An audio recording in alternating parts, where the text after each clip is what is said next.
Ethan and Liam got together at 18. At 19, their parents found out. Liam's father, a man whose disappointment was a physical force, struck him across the face. Because Liam was the older brother, the alpha, the one who should have known better. Ethan's mother, Sarah, had collapsed into a storm of tears, her words ragged, insisting that they were brothers, that this was a violation of the natural order. Ethan had argued they weren't blood-related. She had clutched his face then, her nails digging into his skin as she pleaded, her voice a raw whisper. She reminded him he was a beta, asking what would happen during Liam's cycles, how he could possibly soothe him. She cried that she and Ethan's own father were a living testament to that kind of failure. A truth Liam might not understand, but Ethan surely did. Sarah was an omega, and Ethan's biological father was a beta. They had married believing love could conquer the absence of a phenomenal bond, a hopeful fiction that unraveled when that very absence led to their divorce. She held Ethan tighter, her desperation a palpable thing. She begged her son to listen, telling him they were incompatible, that it would only end in ruin. Liam had pulled Ethan behind him, shielding him, absorbing the torrent of accusations and rage. He claimed it was his fault, that he had been the one to pursue Ethan, and that any punishment should be his alone. He vowed they would never be separated, that their bones were fused, destined for a lifetime of entanglement. They were young then, convinced their love was an impenetrable shield. But now, at 28, looking at the deep lines of exhaustion etched around Liam's eyes, Ethan was beginning to think the shield had finally broken. His mother had been right. They were a mismatch. It was time to let Liam go, and in doing so, free himself. When he woke the next morning, Liam was still asleep, his head nestled in the crook of Ethan's shoulder. The warmth of his breath on Ethan's neck sent a familiar, bittersweet tremor through him. He allowed himself one last indulgence, tracing the line of Liam's jaw with a feather-light touch, memorizing a face he knew he could study for 1,000 years and never tire of. He slipped out of bed, the floorboards cold against his feet. After a quick, quiet shower, he began to pack. He methodically dismantled their life together, separating matching sets of clothes and folding them into boxes. A low, sleepy mumble drifted from the bedroom, Liam's voice thick with sleep as he called his name. Ethan's hands faltered for a second, but he kept his eyes down, refusing to answer. Liam emerged, his footsteps a soft shuffle on the hardwood floor, and stopped just behind him. The fog of sleep seemed to dissipate, replaced by the sharp, cold memory of the previous night. He stood there in silence, a heavy presence at Ethan's back, watching as he erased himself from their home. The stillness was suffocating, pressing down on Ethan until he could barely breathe. He clenched his jaw, refusing to turn around. Suddenly, a searing heat enveloped him as Liam's arms wrapped tightly around his waist from behind. His voice was a raw scrape of sound, laced with a plea he was trying desperately to hide. He asked if Ethan was tired of him. A bitter, acidic taste filled Ethan's mouth as his heart constricted. He squeezed his eyes shut and pushed. He'd expected resistance, a fight, but Liam's arms fell away with surprising ease. The force of the shove sent Liam stumbling back, his body colliding with the floor. Ethan told him he had already spoken to his father, that they had broken up, and that Liam should go home. A month prior, Sarah had told Ethan that she and Liam's father were divorcing. Ethan knew Richard Vance hated him for derailing the perfect future he had mapped out for his son. He suspected his own mother resented him too, for destroying the secure, prosperous life she had finally found. And Liam? Would he come to hate him as well? For the wasted years, for all the suffering he had caused? Ethan slowly turned to face him. Liam was half-slumped against the sofa, his gaze fixed on the empty, built-in bar across the room. His voice was quiet when he spoke, asking Ethan if he had thrown out all the bourbon, remarking that he hadn't seen him drink in a long time. 6 months ago, Ethan had started seeing a therapist without telling Liam. The doctor had prescribed medication, relaxation techniques, and abstinence from alcohol. He had known for a long time that something inside him was fractured. He'd been reckless in his youth, and meeting Liam had somehow pieced him back together. But now the cure had become the sickness. He told Liam he had quit drinking. He zipped the suitcase and stood, affecting a casualness he didn't feel. He said he was leaving and that Richard wanted a call as soon as Liam woke up. Liam said nothing, but as Ethan's hand closed around the cool metal of the doorknob, his voice cut through the silence. He told Ethan that as long as he was still inside that apartment, they could pretend last night never happened. Ethan's movement froze, his knuckles white on the doorknob. His throat felt thick, clogged with unspoken words. A moment later, his grip loosened, and he pushed the door open. Liam's voice, now shredded and harsh, called his name again. He warned that if he walked through that door, they were done. Not just as lovers, but as friends, as brothers. They would be strangers. Ethan gave a slight, silent nod and pulled the suitcase behind him without a backward glance. He showed up, disheveled and dragging his luggage, on his biological father's doorstep. Frank, a steadfast beta, had never remarried after the divorce. He ran a small diner, living a simple, unchanging life in the same town where he'd raised his son. He saw his grown son on his doorstep and asked no questions, just greeted him as if he were home from school, asking if he'd eaten. The sheer normalcy of it shattered Ethan's composure. The 6-foot-tall man crumpled onto the welcome mat, hugging his suitcase and sobbing, a memory that would later fill him with a profound sense of embarrassment. He fell into the rhythm of his father's life, working long hours at the diner, exhausting himself to the point where he was too tired to think of Liam. That lasted until a month later when the phone rang. It was his mother, her voice thin and cautious. She was wondering if Ethan could come to a small birthday dinner for Richard in a few days. After they learned Ethan had been the one to initiate the breakup, her plans for divorce had mysteriously vanished. She had even expressed a quiet relief, pleased that he was finally growing up. He told her to wish Richard a happy birthday for him, explaining that he was too busy with work. A note of panic entered her voice. She informed him that Liam was getting engaged, and that Richard was concerned they hadn't made a clean break. He wanted to see for himself that it was truly over. She pressed, urging him to come, framing it as a final closure, promising she would never bother him with the Van Cess affairs again.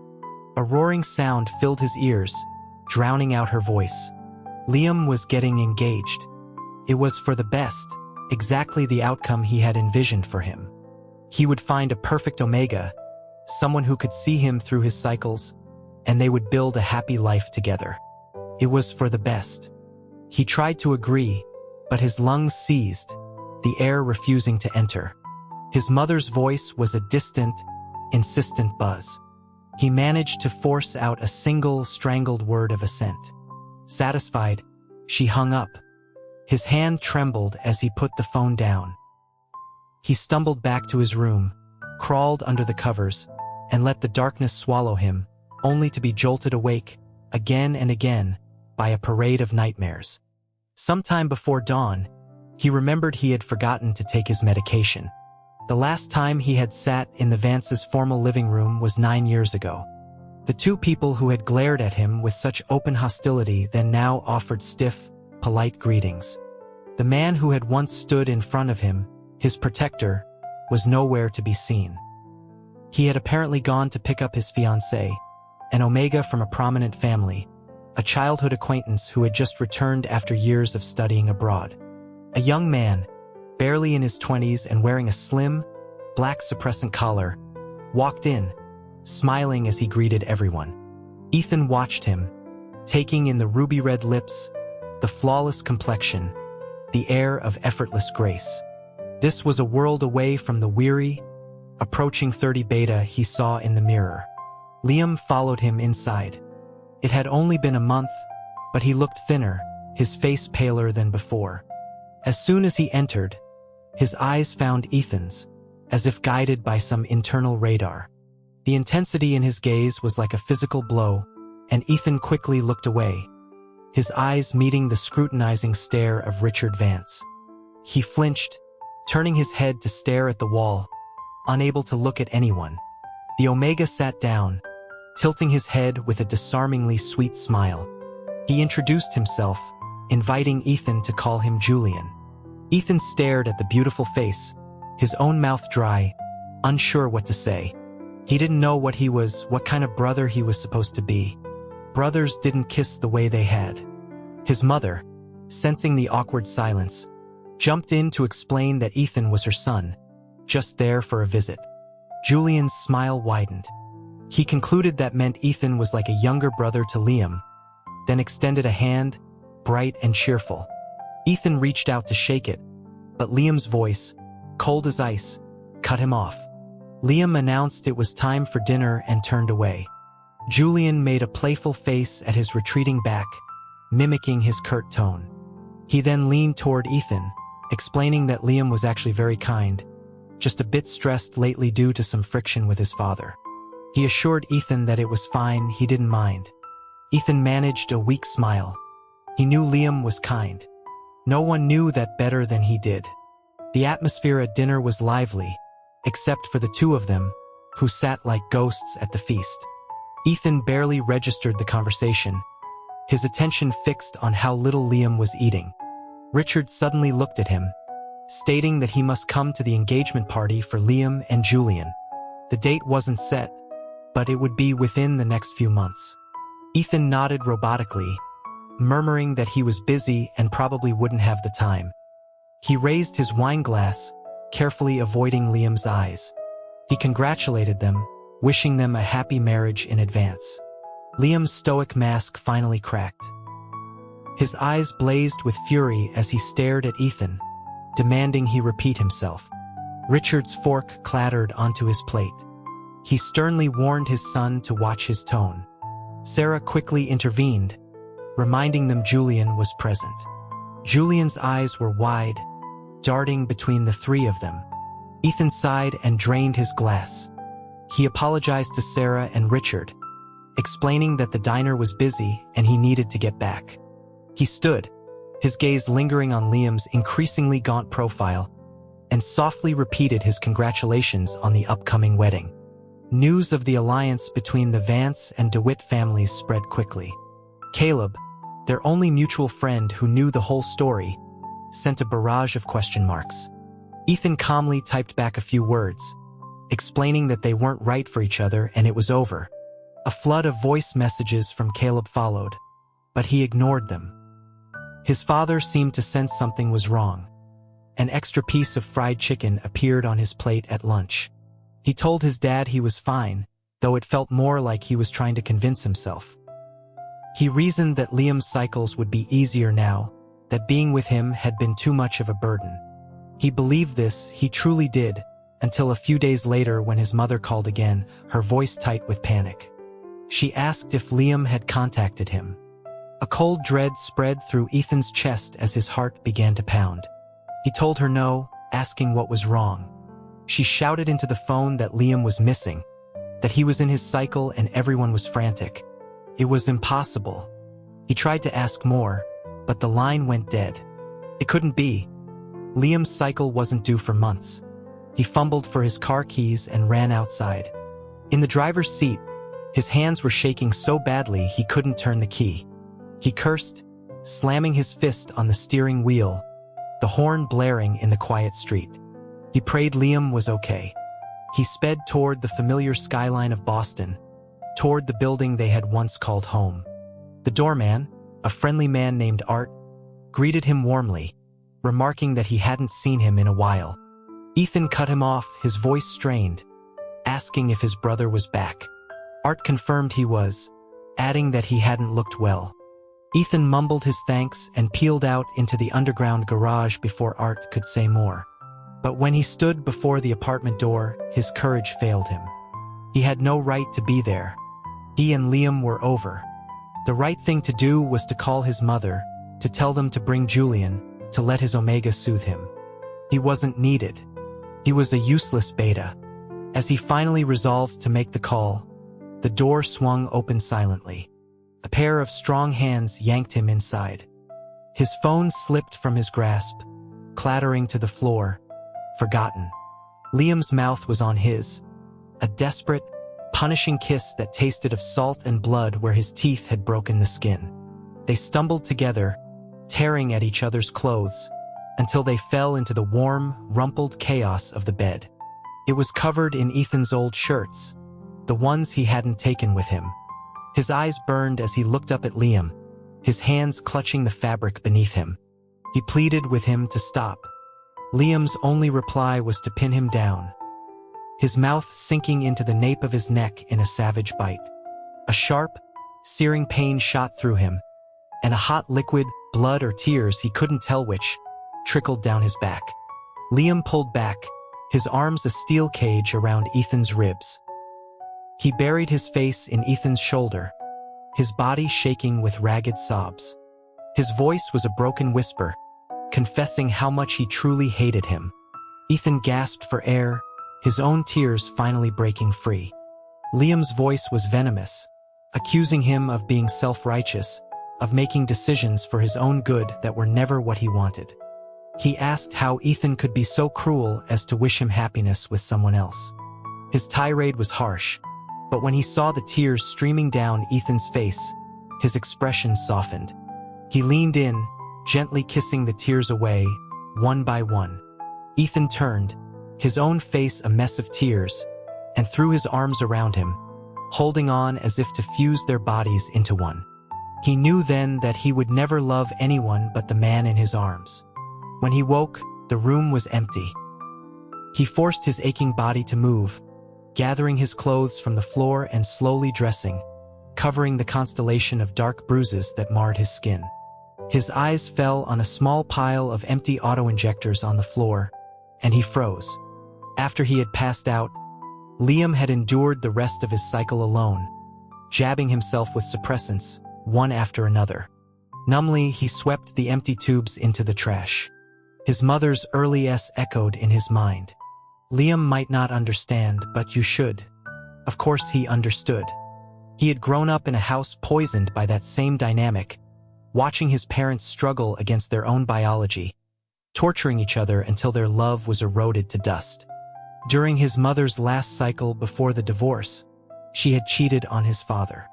But his father hadn't blamed her. He'd said it was an Omega's instinct, something she couldn't control.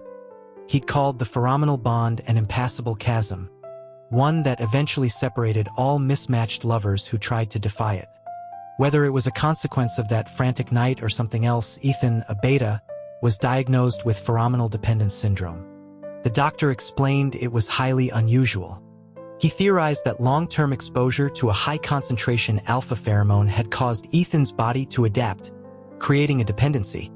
He also mentioned psychological factors like an extreme emotional attachment to that specific alpha.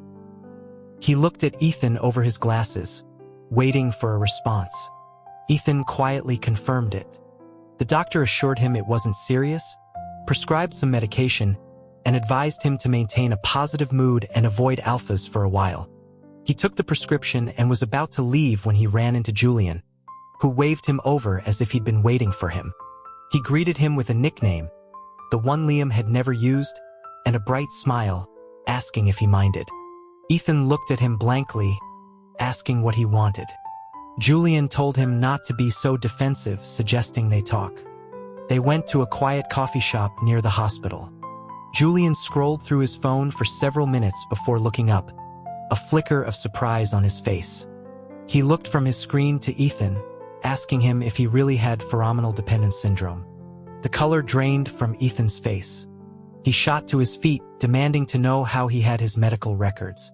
Julian waved a dismissive hand, explaining that his family owned the hospital.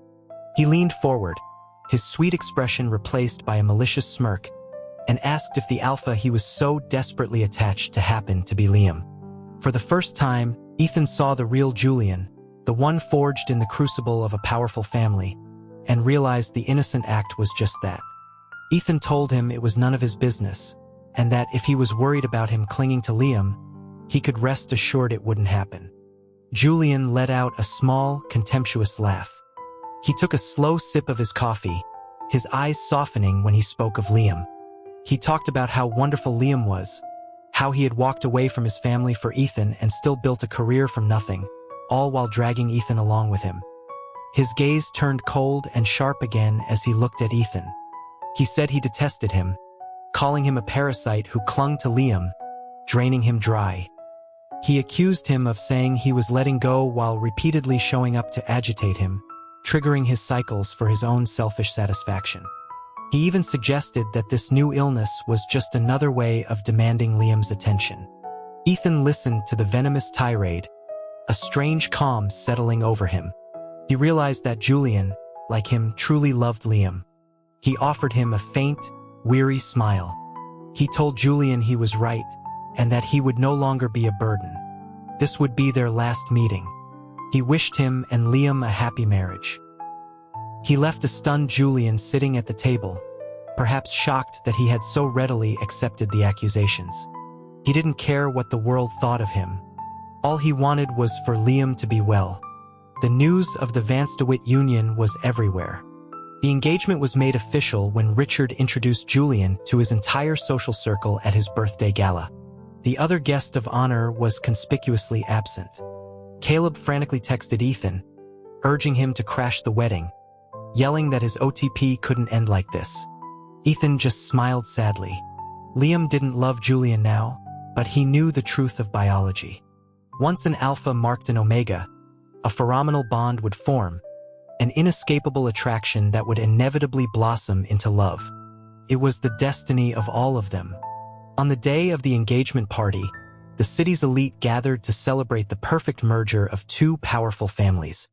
Caleb had begged his father for an invitation, still trying to convince Ethan to make a last-ditch effort to win Liam back. Ethan didn't respond. He knew this was a victory for everyone. Richard Vance had secured a powerful business alliance. His mother had solidified her position as Mrs.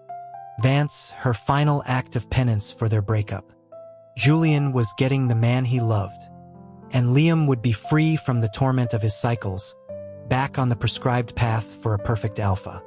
It was a win for everyone. But he went anyway. He just had to see him one more time. A familiar voice called his name, and his heart leaped. Across the crowded room, Liam stood, dressed in a white tuxedo. Their eyes locked for what felt like an eternity. He saw Liam's lips move, forming two silent words. "Run away." Ethan felt a dizzying pull and started moving toward him, drawn by an invisible thread.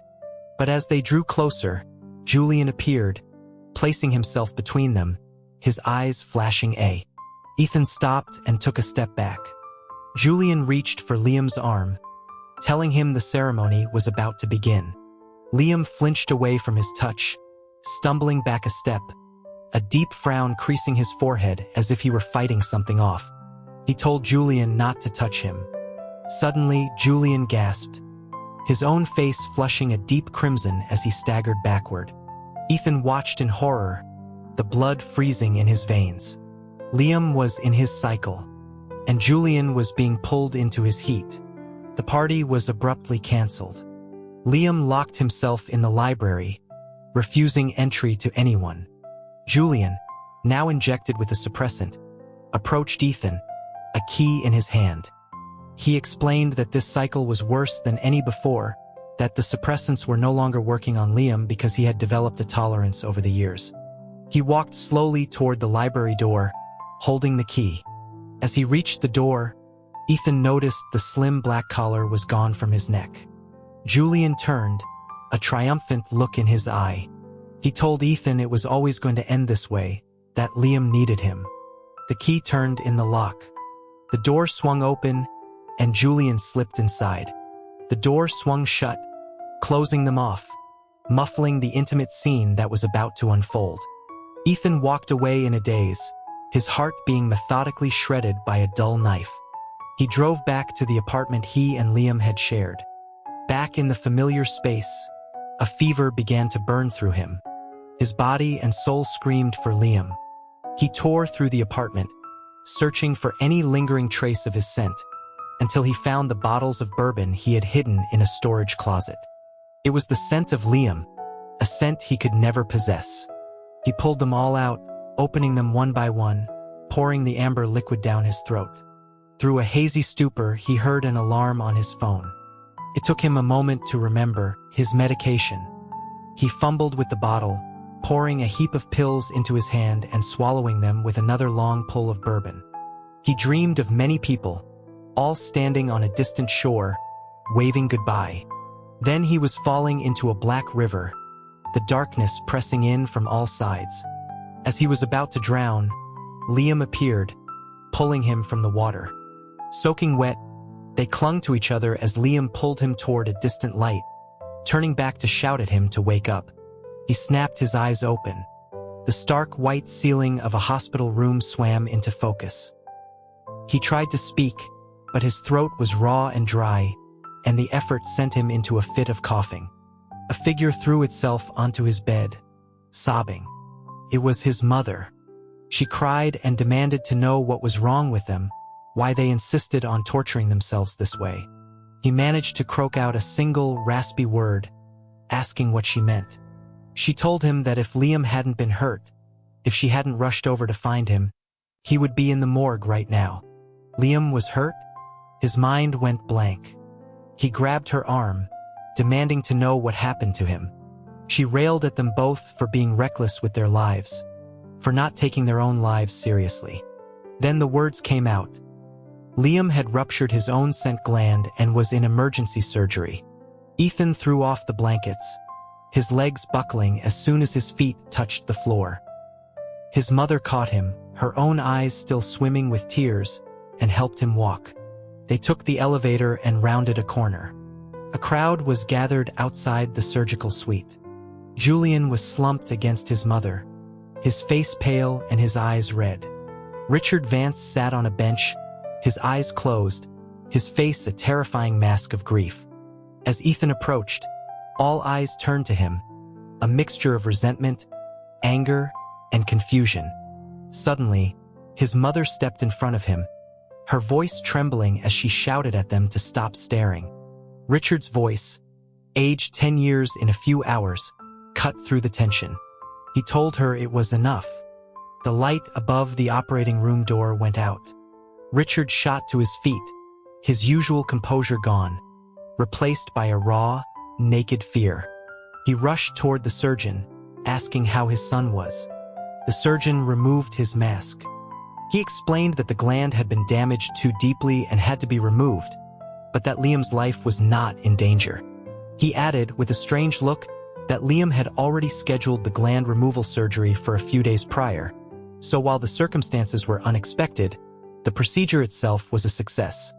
Richard stared through the glass at Liam's unconscious profile, his proud, straight back slowly beginning to slump. After a long moment, he sighed, a sound of profound defeat. Liam was moved into Ethan's room.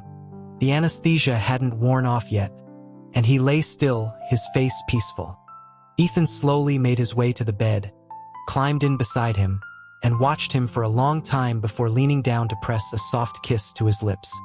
When he pulled back, Liam's eyes were open. He smiled, thinking of the fairy tale, and leaned in to kiss him again. Liam's voice was rough from sleep. He touched Ethan's face, asking why his voice was so hoarse, commenting on the stubble on his chin. His gaze drifted down to Ethan's hospital gown, and a frown creased his forehead. He asked what had happened. Ethan shifted uncomfortably. He hadn't fully processed it when he woke up, but given his mother's reaction, he realized they must have assumed he tried to kill himself. He mumbled that he had accidentally mixed his pills with alcohol instead of water, but that he was fine now. Liam's expression remained unreadable, and Ethan felt his own confidence waver. He quickly changed the subject, asking about Liam's gland, his voice rising with emotion as he accused him of being reckless, of not thinking about what would happen to him if something went wrong. He had only meant to deflect, but the words brought a fresh wave of tears to his eyes. Liam's stern expression melted. He pulled Ethan into a gentle hug, murmuring that he was fine, and that he would have gone insane without him anyway. Looking at Liam's exhausted face, Ethan's tears fell anew. He moved back in. The things he had so carefully packed away were returned to their rightful places. Liam stood behind him, arms crossed, watching him work. He complained with mock bitterness that Ethan had been so eager to pack up and leave without a second thought.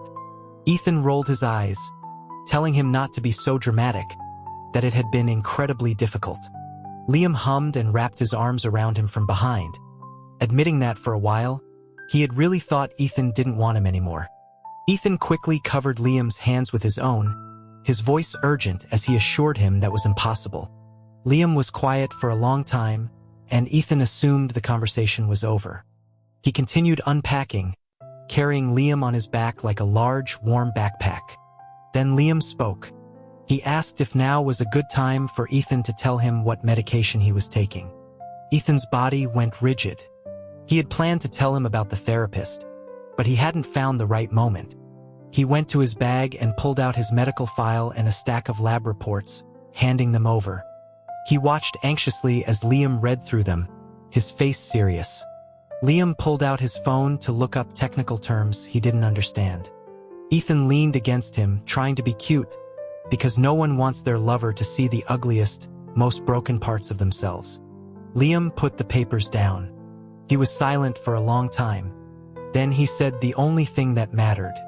"So that's why you haven't had a drink in 6 months." Ethan was stunned, and could only manage a small sound of affirmation. Liam suddenly stood and walked to the window. He lit a cigarette, the cherry burning bright and fast in the dimming light. He lit a second one immediately after the first. Ethan's stomach twisted. Liam only smoked like that when he was deeply distressed. He rushed over, his voice pleading as he apologized, promising to tell him everything from now on, begging him not to be angry. He took Liam's hand and was shocked by how cold it was. The early summer breeze from the open window was warm. He asked if his neck hurt. Liam's voice was thick with smoke when he finally spoke. He said he was just thinking about how he hadn't been good enough to him, how he hadn't noticed. There had been so many signs, but he had missed them all. He had even suspected Ethan was tired of him, that he'd found someone else. He blamed himself for not seeing. The cigarette trembled between his fingers. Ethan gently took it from him and kissed his cheek, his heart aching. He told Liam he was the best person in the world to him, that he would never doubt him. Liam wiped a hand across his face and gave a self-deprecating laugh, saying it was pathetic for the older brother to need comforting. Ethan kissed his other cheek. He told him he would be happy to comfort him for the rest of his life. That afternoon, he dragged Liam to a tattoo parlor. They had rings of black ink tattooed on their middle fingers, each with the other's name embedded in the design. The tattoos were almost completely hidden by their wedding bands, a permanent mark seared into their skin, a bond that only death could break. That night, Liam posted a new photo online. It was a picture of the two of them from behind, walking hand in hand, shoulders touching. Liam's head was turned toward Ethan, as if in mid-sentence, and Ethan was looking up at him, smiling. In the comments, Caleb wrote excitedly, "My ship sails forever." Ethan's father somehow heard the news and drove all the way from his diner to yell at him, before clapping him on the shoulder with a sigh of deep, complicated relief. Ethan clapped him on the shoulder right back. Sarah divorced Richard.